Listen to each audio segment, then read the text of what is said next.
En lo más profundo de un archivo gubernamental olvidado yace un proyecto que pudo haber cambiado para siempre la exploración espacial. Una nave capaz de llevar a 150 personas a Marte y traerlas de vuelta en apenas 10 días. Su nombre era Orión, y sorprendentemente muy poca gente ha oído hablar de ella. Durante 7 años, algunos de los mismos físicos que participaron en la creación de la bomba atómica estudiaron este proyecto. Recibió un respaldo económico serio por parte del gobierno, incluso ya tenía una trayectoria preferente trazada para llegar a Marte. Sin embargo, en silencio fue cancelado. Lo curioso es lo cerca que estuvo de convertirse en realidad y el impacto que habría tenido de construirse. Para comprender Orión, primero hay que entender el problema que pretendía resolver. A mediados de los años 50, los ingenieros de cohetes se enfrentaban a una limitación fundamental. Los cohetes químicos, esos que queman hidrógeno y oxígeno líquidos, son increíblemente potentes, pero extremadamente ineficientes. La mayor parte del peso que se lanza al espacio es combustible. El cargamento útil es apenas una fracción diminuta del total.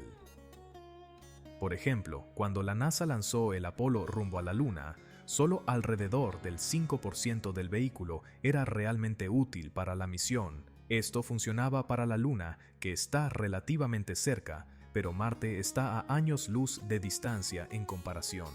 En su acercamiento más próximo, Marte sigue estando a decenas de millones de millas de distancia. Un cohete químico que trate de llegar allí tendría que cargar tanto combustible que la ecuación se vuelve insostenible. Cuanto más combustible añades, más pesado es el cohete, y cuanto más pesado es, más combustible necesitas para levantarlo. Es un círculo vicioso que parecía imposible de romper. Los ingenieros lo sabían, no era un misterio, y para un pequeño grupo de físicos a finales de los años 50, la solución era clara. No se trataba de usar más combustible químico, sino de pensar en algo completamente distinto. La idea, de hecho, llevaba años guardada bajo llave en documentos clasificados desde 1946. Un matemático llamado Stanisław Ulam, uno de los cerebros detrás de la bomba de hidrógeno, fue quien la planteó por primera vez en un artículo aquel año. ¿Y si en lugar de quemar combustible dentro de un motor, se usaran explosiones nucleares detonadas detrás de la nave para impulsarla? Centenares de esas explosiones, cuidadosamente espaciadas en el tiempo, empujando la nave hacia adelante con cada pulso. Ulam hizo los primeros cálculos junto a un colega, Frederick Reines, en un documento confidencial de Los Álamos de 1947. Los números eran tan alentadores que la idea no se abandonó, aunque permaneció oculta durante casi una década. En agosto de 1955, Ulam coescribió un informe formal y clasificado que proponía usar bombas de fisión nuclear detonadas a cierta distancia detrás de la nave como sistema de propulsión. Esa distancia era clave. Las bombas no estallaban dentro del cohete, sino a cierta separación en el espacio abierto, y la nave absorbía el empuje. Este documento fue la chispa que encendió todo. 3 años después, en 1958, un físico llamado Ted Taylor tomó esta idea y la convirtió en un programa real. Taylor trabajaba en General Atomics, una empresa en San Diego. Había dedicado su carrera a diseñar armas nucleares en Los Álamos, haciéndolas más pequeñas y eficientes que nadie había imaginado.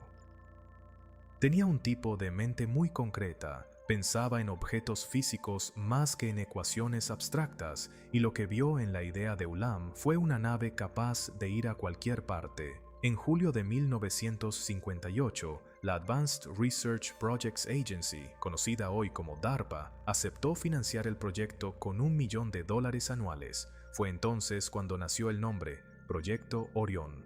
¿Cómo funcionaba exactamente?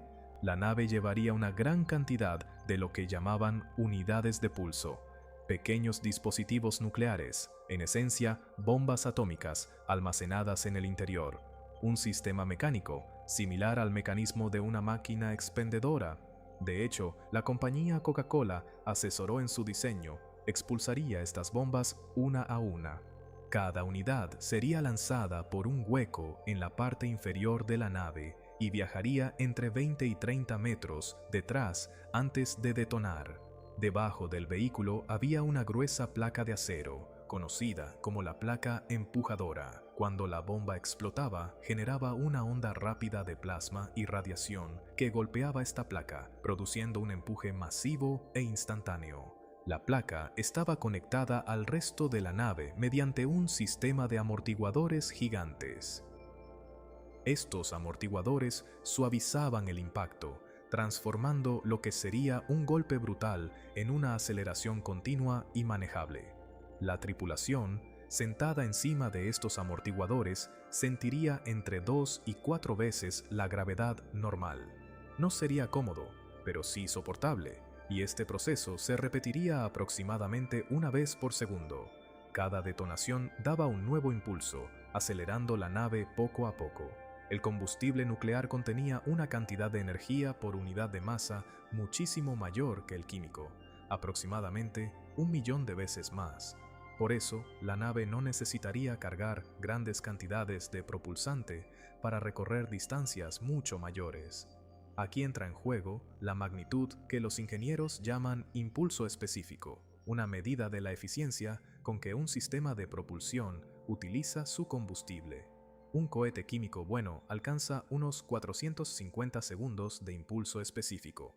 Los cohetes térmicos nucleares, que calientan hidrógeno pasando por un reactor, pueden llegar a unos 900 segundos. El diseño original de Orión para misiones interplanetarias se proyectaba con un impulso específico entre 2.000 y 6.000 segundos. Más adelante, con una versión basada en fusión en lugar de fisión, se calculaban cifras superiores a los 75.000 segundos. Estas diferencias no son pequeñas, son las que hacen posible soñar con viajes que antes parecían ciencia ficción. ¿Qué significaban estas cifras en la práctica? La nave Orión típica pesaría alrededor de 4.000 toneladas, mediría 40 metros de diámetro y 60 metros de altura.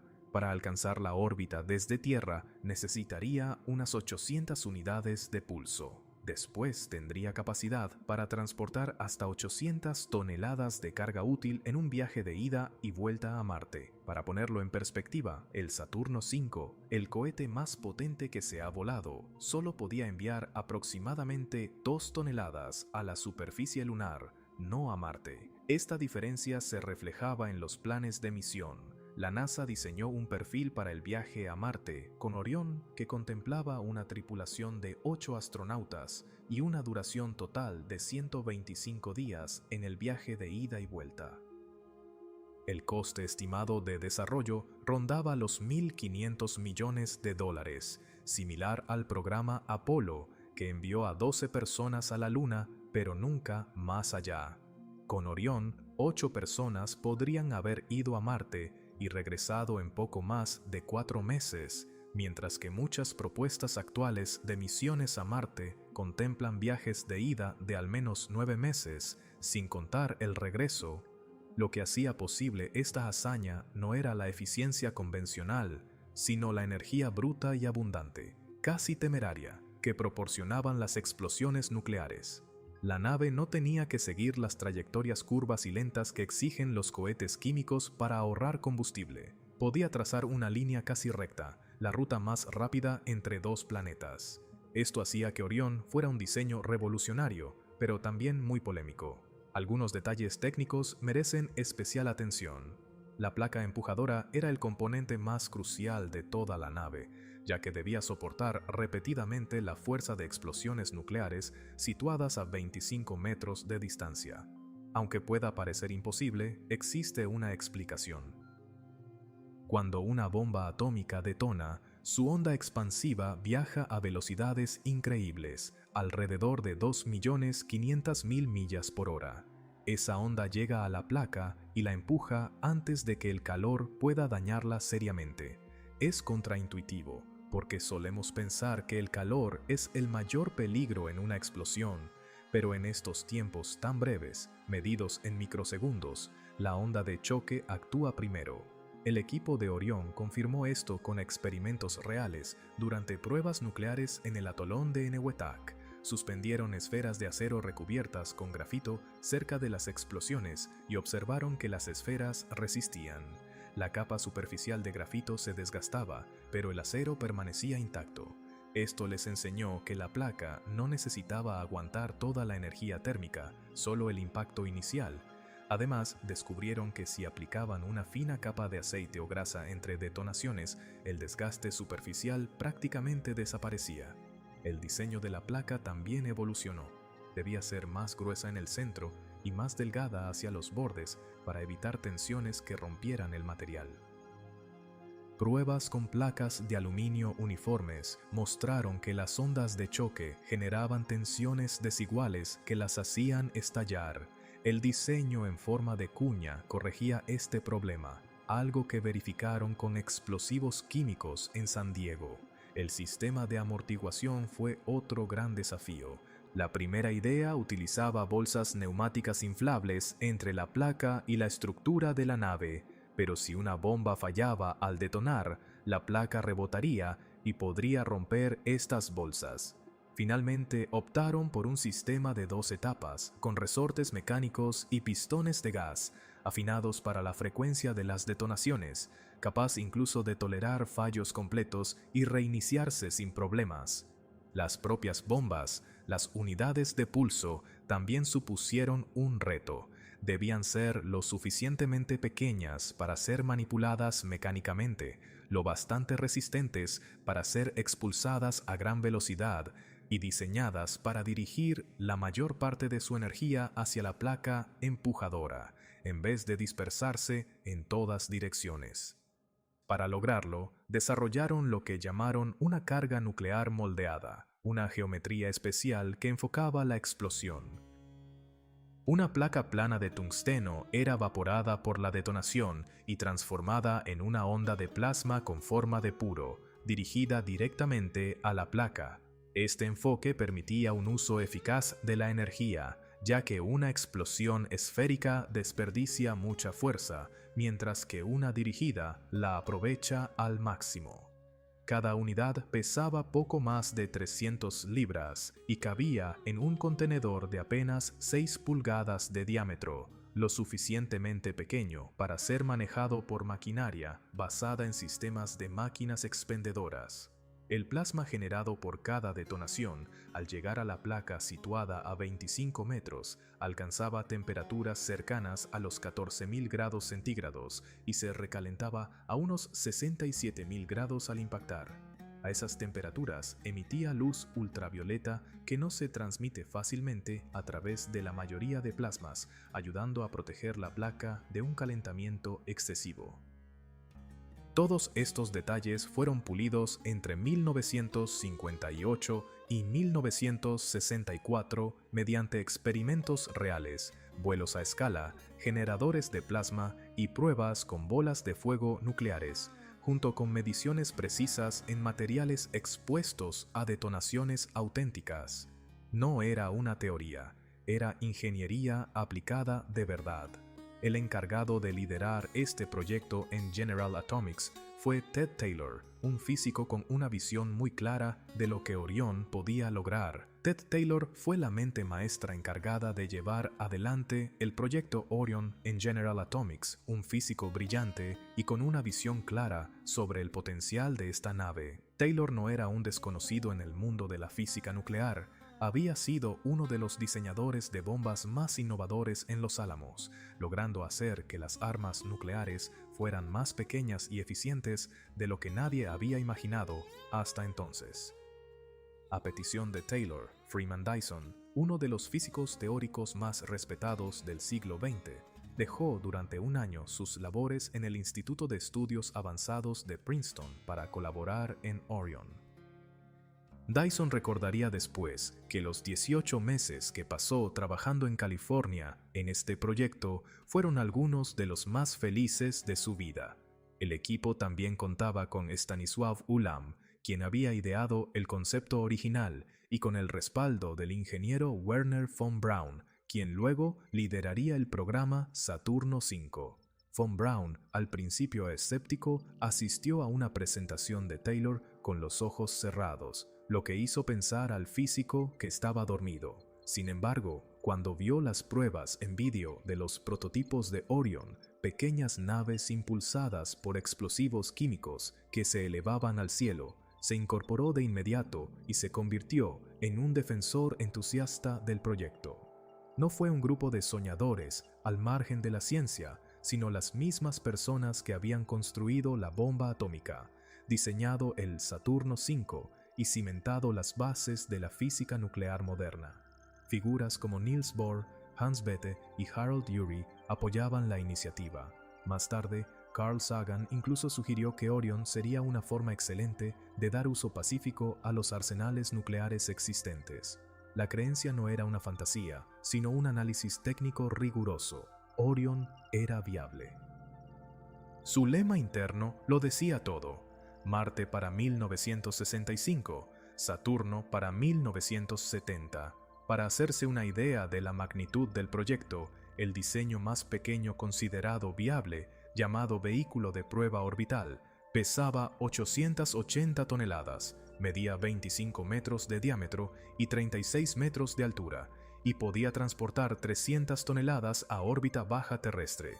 El diseño básico para viajes interplanetarios alcanzaba las 4.000 toneladas, con 40 metros de diámetro y 60 de altura. Había una versión aún mayor de 10.000 toneladas, con 56 metros de diámetro y 85 de alto, capaz de llevar más de 5.000 toneladas a órbita marciana y volver. Pero en un informe de General Atomics de 1959 apareció un diseño aún más ambicioso: el Super Orion. Esta nave tendría 400 metros de diámetro y pesaría 8 millones de toneladas. Freeman Dyson pasó una tarde calculando el peso de la ciudad de Chicago para comprobar si algo de esa escala era siquiera concebible, y concluyó que sí, en principio. El Super Orion se planteaba como un arca interestelar, una civilización autosuficiente capaz de abandonar el sistema solar. Los materiales necesarios para construirlo ya existían en 1958. Aquí el proyecto deja de parecer ingeniería y se acerca más a una reflexión sobre el destino de la humanidad y lo que podría haber sido si las circunstancias hubieran cambiado.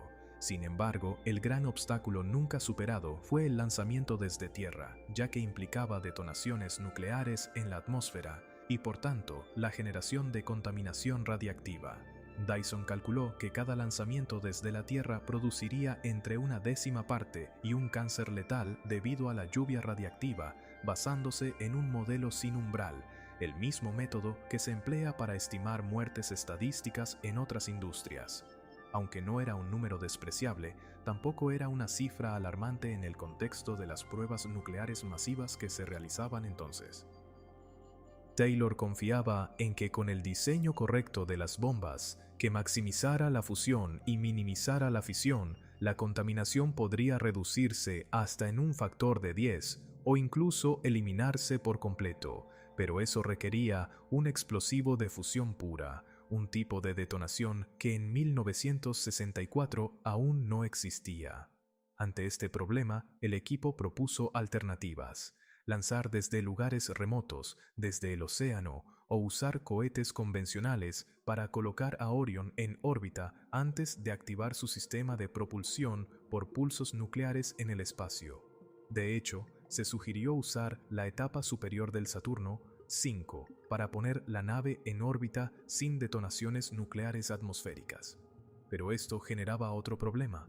Para colocar una nave de 4.000 toneladas en órbita con cohetes Saturno V, harían falta varios lanzamientos y ensamblajes orbitales, complicando mucho la economía del proyecto. NASA, que ya había decidido en 1959 que el programa espacial civil sería químico a corto plazo, no estaba dispuesta a construir la infraestructura para ensamblar una nave nuclear. Además, existían preocupaciones legítimas sobre los pulsos electromagnéticos producidos por las detonaciones, que podían dañar satélites y electrónicos, y sobre las cintas de radiación de Van Allen, que podrían llenarse temporalmente de partículas energéticas por las explosiones nucleares en órbita baja.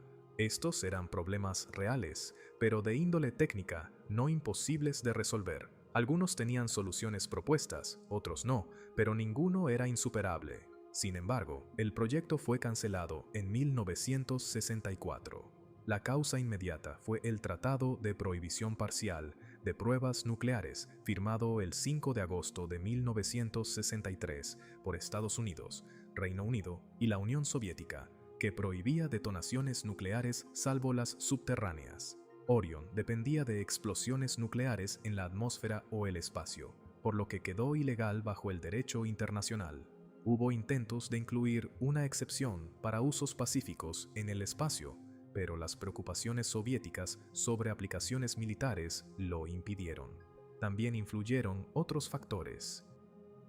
NASA había decidido desde 1959 que el programa espacial civil a corto plazo no usaría tecnología nuclear. La agencia era políticamente sensible y la percepción pública negativa sobre la propulsión nuclear era algo que su liderazgo no quería afrontar.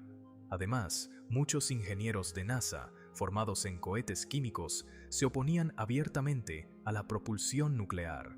La Fuerza Aérea, que había asumido la financiación tras la retirada de DARPA en 1959, solo estaba dispuesta a continuar si se demostraba un uso militar. Algunos en la Fuerza Aérea querían convertir Orion en una plataforma armamentística, algo a lo que los diseñadores se resistieron. Estas tensiones diluyeron la coherencia política del proyecto. Al finalizar, se habían invertido unos $11 millones en 7 años. Durante ese tiempo, diseñaron 3 configuraciones completas de naves, realizaron cientos de pruebas con modelos a escala usando explosivos químicos, construyeron y probaron un modelo a escala que voló con éxito en noviembre de 1959, alcanzando una altura de 56 metros, impulsado por 6 explosiones químicas y aterrizando sin daños con paracaídas. También diseñaron un perfil detallado para una misión a Marte. El modelo de 1 metro de esa prueba de 1959 se conserva hoy en el Museo Nacional del Aire y el Espacio del Smithsonian.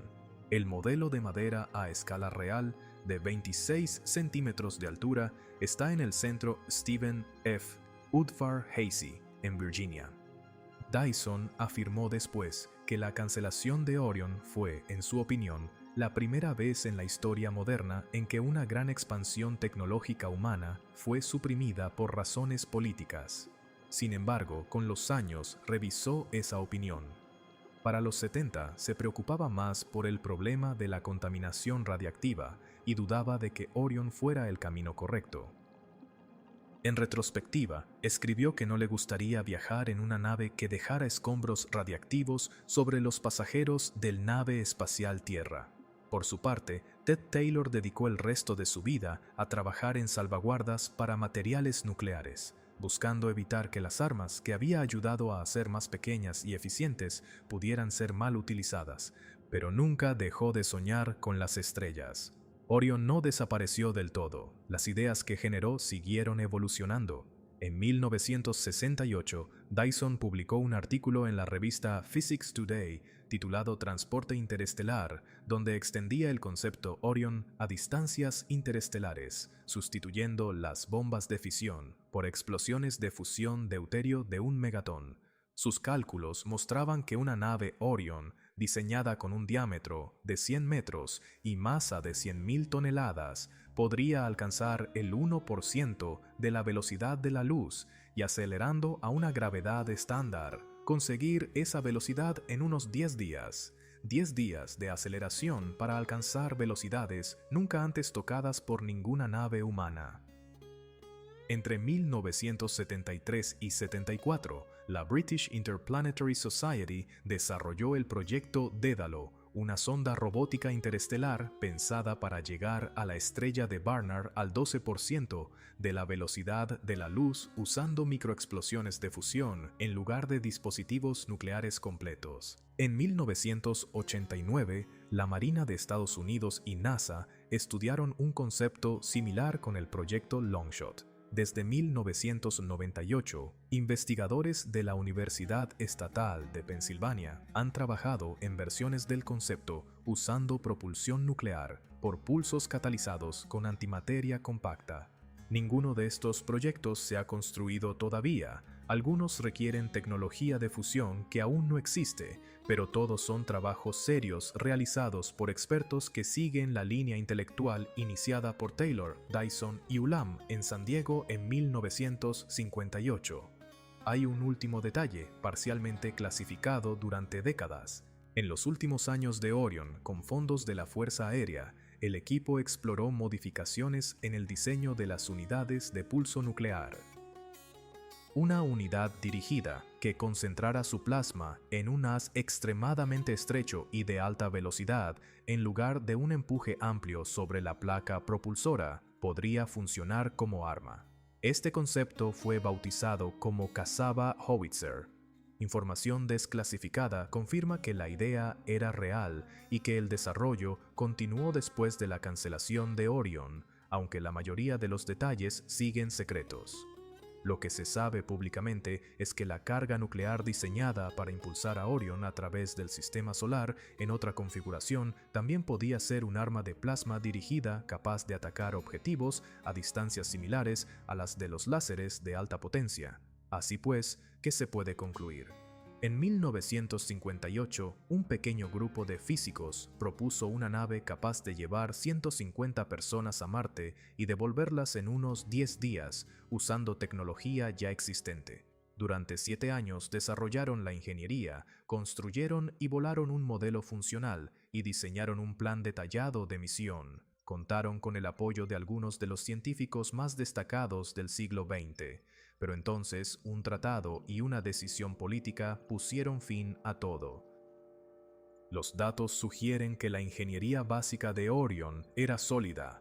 El concepto de la placa propulsora fue validado experimentalmente, el sistema de amortiguadores funcionaba y el diseño de las unidades de pulso estaba cuidadosamente elaborado. El problema de la lluvia radiactiva era real, pero se habían propuesto mitigaciones y algunos investigadores creían que podría reducirse casi a cero con mejores explosivos. Otros opinan que la cancelación fue una respuesta razonable a los riesgos legítimos de la contaminación radiactiva y a la preocupación pública. Algunos sostienen que, como dijo Dyson, la cancelación fue una decisión política que frenó una tecnología con un enorme potencial. A partir de ahí, la exploración espacial se estancó en décadas de viajes lentos, costosos y basados en cohetes químicos. ¿Y si el Tratado de Prohibición de Pruebas Nucleares hubiera incluido una excepción para la propulsión espacial pacífica? ¿Y si en 1959 la NASA hubiera apostado por la propulsión nuclear en lugar de descartarla? ¿Y si en lugar de los 11 millones de dólares invertidos en el proyecto Orion se hubieran destinado 15.000 millones? No se puede saber. La historia no se repite, pero lo que sí es indiscutible es que la nave existió. La física detrás del proyecto era real, la ingeniería también. En noviembre de 1959, un modelo a escala de 1 metro llegó a volar hasta 56 metros, impulsado por explosivos químicos, y aterrizó intacto con un paracaídas. Y en algún archivo gubernamental o en la colección del Smithsonian permanece un modelo de madera de esa nave que podría haber llegado a Marte mucho antes de que el programa Apolo pusiera a un hombre en la Luna. Cuanto más se indaga en el proyecto Orion, más desconcertante resulta el silencio que lo rodea. Por ahora, solo queda examinar lo que se construyó, leer los documentos que se escribieron y enfrentar la pregunta que deja este proyecto. No solo sobre propulsión, física o ingeniería, sino sobre las decisiones que tomamos con el conocimiento que tenemos. Cada respuesta abre la puerta a una nueva cuestión, y ese es, en definitiva, el motor que impulsa el avance de la ciencia.